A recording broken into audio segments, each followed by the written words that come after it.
Everybody, welcome to episode 176 of Fight Chat Friday. If you're looking to upskill your sparring for 2024, this is definitely a video to watch. We have two very high-level people here from the World Championships from 2023 in Finland, and it's in the 69 division, a very, very competitive division. So we have James Tuite, who is current European champion in this division, and he is fighting Matias Bustamante from Argentina, who has been there and thereabout for a long, long time now at this stage. He's been competing on the international stage for over a decade, I would imagine, with very good success. So this is a good fight, and we have some different styles as well. We have someone in Matias who is very unpredictable, and he can catch you with some crazy stuff. We've seen that over the years. And we have James, who is kind of bringing in this new style of ITF fighting. So this one's going to be good. Sit back and enjoy, and you're definitely going to get some good takeaways from this one. Okay, so we have Matias in red, James in blue as we kick off, and straight away there's a height difference. And Matias spent most of his career sparring at 63, and this is the 69 kilo division, so maybe it's a slightly higher weight class than Matias would have been for the majority of his career. And James brings a little bit of a height advantage as well as a taller stance into this one. Yeah, so as we see right off the bat, we have a left versus left battle. So we're expecting a couple of turning kicks to be brought in here, as we can see straight away.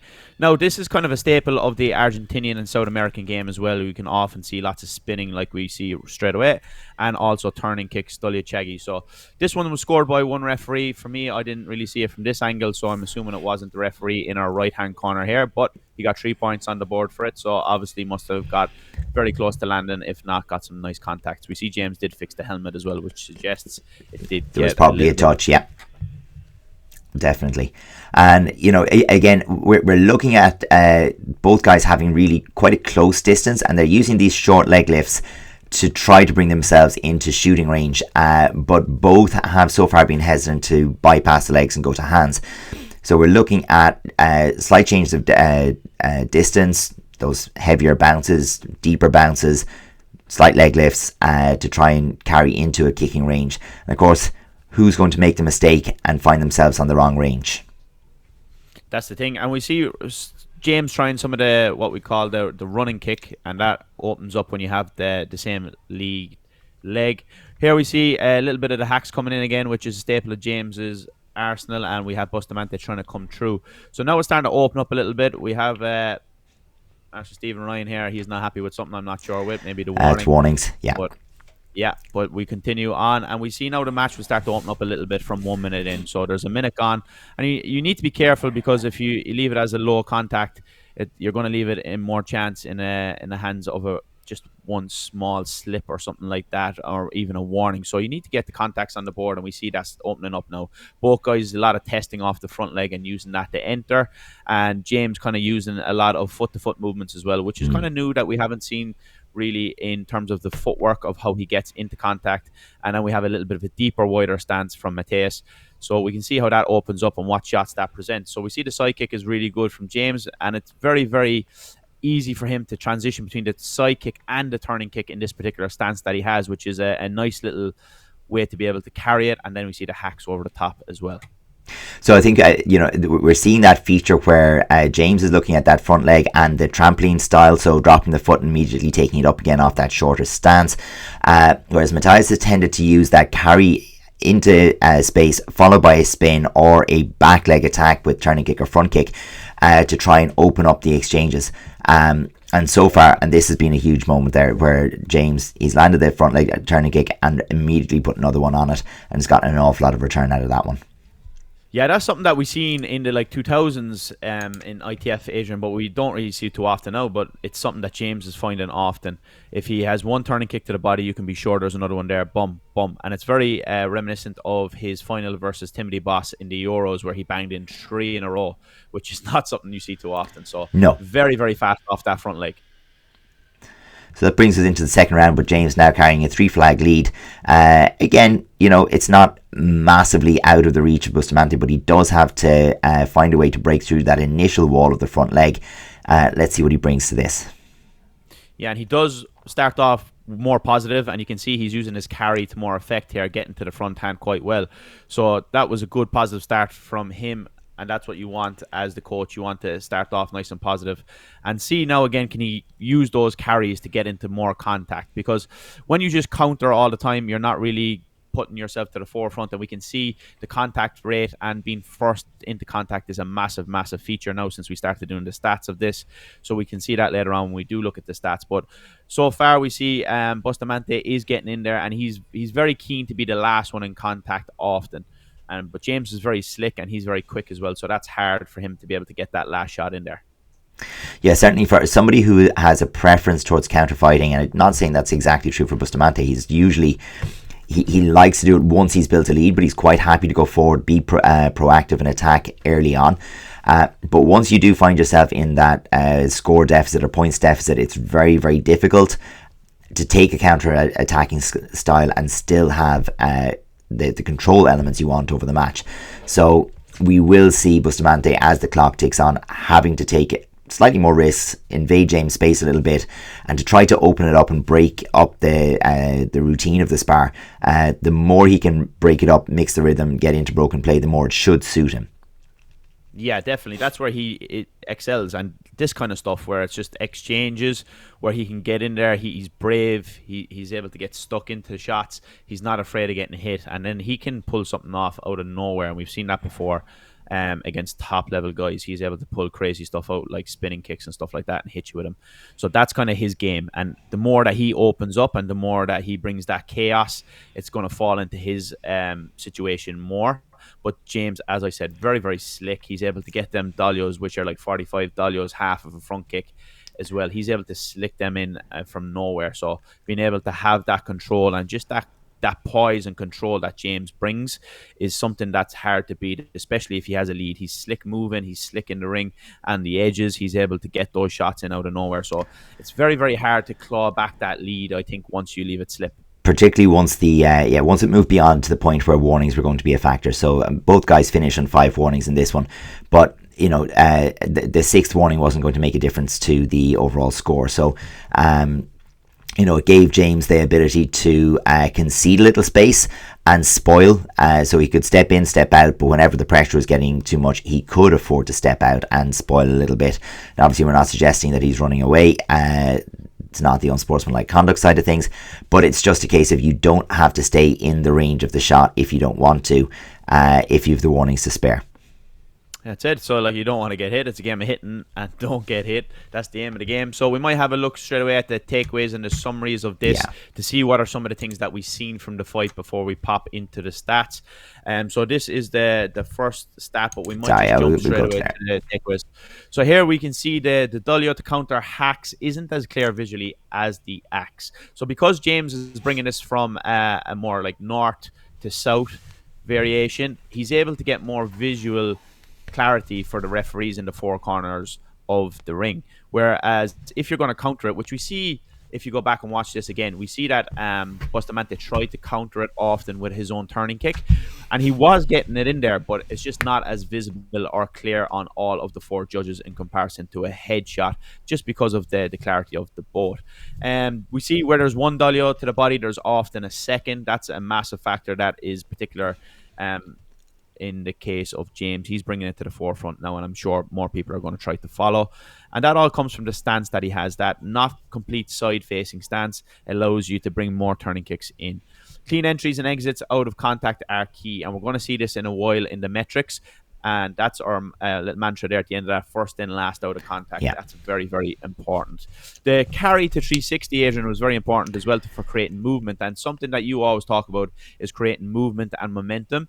And I think that he did that really, really well. Yeah, if you can commit your opponent to movement, then at least there's a bit of predictability about it. So if they've had to move back in a straight line, you have the opportunity to do something before the feet are settled, and they have the ability to change direction. So you initiating the movement or creating the reaction to your movement in your opponent gives you some predictability to work with. And again, as you have in the next point there, carry and another shot is also effective. So it doesn't have to be necessarily carry into a spin, but carrying and unleashing that back leg turning kick or front push kick or whatever it happens to be, or even just that carrying directly into the blitz, as we so often see, can be really, really effective in terms of just making your opponent's movement predictable. especially if your carry has a real threat. And we've seen it right Yeah. at the start of the second round with Matias. He came out with a front leg carry straight to the front hand, and he got a nice return on that as well. Got the contact pretty well. So that can be effective if you use it. And then finally, having those warnings to use at the end is a nice little luxury to have in the back pocket, because you're not going to be under pressure towards the end of the match. We've seen that with James. He had the luxury of an extra two. Now, they wouldn't have mattered in the end anyway, but it's still a good habit to get into, to not concede more than 5 throughout your match. Yeah, good Also, if you principles. can couple this with good footwork and good avoiding, which James showed towards the end of this fight, this is a key for you to be able to pull away and take those wins in the dying moments of a good competitive fight. So as we carry over here into the stats on the individual techniques, we can kind of see the story of it. So both competitors using carries to control the distance and try to make their opponents make mistakes. Both were very fond of the Dolio Chagi, and we expected that when we saw that left versus left battle. But we see where the hands 360s and band-aids were more on Bustamante's side of things. That hacks kick in particular being a staple in James' arsenal and regular use. It's still worth saying here we've some pretty effective use of sidekick to kind of control distance, control space, create movement, and unleash the next shots. But James was making contact with his a little bit more effectively than Matias was in this He was really plucking the hip well with that sidekick, and I think because of the stance James has, it's not something you like expect or predict, and he can just pick you off on that hip at with times that you're trying to come in, and it just maintains that distance, and often he's getting a nice return as well with a nice clear score. So that's a nice little factor there as well to be able to mix in those. We see the front kick as well coming back from Matias, a couple of front kicks thrown. It's not something we see too often. No, it is nice to see. Again, we can have a little bit of a look at the action rate here. So we're seeing that 21 contacts, and again, just to remind people, if you're looking at our stats, contact doesn't mean scores. Contact just means it hit the body, the glove, the arm. There was some carrying into a physical contact, regardless of the scores that were given. 21 times from James, for 15s from Matias. More attempts from Matias, so a little bit less consistent in the contact rate. So Matias throwing more or using more techniques, but for less contacts than James. So he was that little bit more active. One action about every 4 seconds for one action about every 5 from James, and dead level on the warnings. Yeah, the thing with that then as well, Adrian, is although he attempted more, a lot of them were towards fresh air. Now, some of them, as we said, were creating movement and creating a little bit of chaos on his side. But the stats that we've been recording now over, I think, since September, essentially, are still favoring the person who makes the most contact. So that has been the case every single fight that we've recorded. If you make more contacts, you win the fight, and we have seen that every single time so far. Yeah, that's true. And only 2 times have we seen the person who lost attempt more. So that has happened twice. But generally, if you attempt more, you're going to be able to make contact more. But just that accurate contact rate, a little bit more precise from James, 25% on the contact for Matias Bustamante. Yeah, so in this one we saw a few restarts, but nothing happened. So you've your 2 starts for the start of the rounds. You had 10 warnings, no fouls, but there was 4 restarts where nothing in particular had happened. So it's a high number of restarts, and although we didn't see an awful lot of very deliberate use of the restarts in this match to take advantage of your opponent, still just a reminder that it happens an awful lot in 2 2-minute rounds, and it's something you need to have a plan for. All right, so now we look at the average flag score. So what is this? This is adding up the overall scores of the 4 corners and dividing by 4 to get the average. Okay, so we see James was a little bit more accurate in the return that he was getting with a 4.25 versus a 1.75. So obviously then that flips around for the flags they do concede, which gives a safety margin of roughly 2.5 points. So that just tells us like how much of a gap there was between these fighters. So if Matias was able to get to a body shot plus 1 more, or whether he was able to get a body shot and an extra warning, that then would have mean a little bit more of a closer match and potentially a toss-up for there. Techniques-wise, in terms of the number of shots thrown, not in terms of the actual number of contacts or attempted, that was in the last slide, but the different variety of techniques.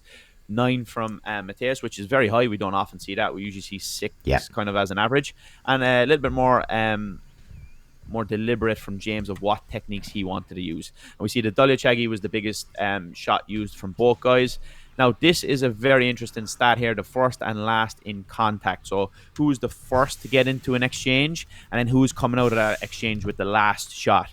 Okay, so who is exiting out of that contact with the last hit, essentially. And we see it's a big number here for James, and that was the difference. He was getting into contact 11 times he was first, and he was out of contact 8 times. So he was winning on both fronts with that battle, and that's very, very important. And that 11 plus 8 gives us an exchange rate down below of 19. So at 19 times, these guys came into contact where there was a back and forth exchange, not really counting the lifts or single shots that might have just glanced in without any exchange back and forth. Decision flips, there was only one time that this decision of the fight flipped. It was 0-0, obviously, to start. And then once James got the lead, he never lost it. So only one flip from draw to win for James. And then in the end of the fight, there was 3 flags in play. So in play, what are we talking about here? That means that there's an opportunity for you to get 3 judges back on your side. Now, 3 is enough to win the fight. So at the end of the fight, there is a situation for Matias to be able to pull back this fight. Obviously, that is not as easy said as it's done. Sure. So that is just something to be aware of as well, because sometimes there are no flags in play in realistic situations where the fight is well and truly done before it ever comes to the last couple of seconds of the fight. So then just looking at our controllables, our triad of control, we're saying out of this one that both guys did a very, very good job of trying to maintain their control over the tempo or intensity of the fight. Nobody really took an edge on that. But in terms of positioning and placement across the ring and where the match was happening, we're giving the edge to James, and likewise in relation to the control of the distance overall, and particularly the ability to pull out those front leg side kicks to the hip or the occasional hacks over the top. Give the balance on the distance battle to James on this one as well. All right, so that's us for today's fight, guys. Hope you took something away from this. If you did, definitely bring it into your game. We're going to have a look at some more fights as well, and we will definitely catch you in the next one. Excellent. Bye now.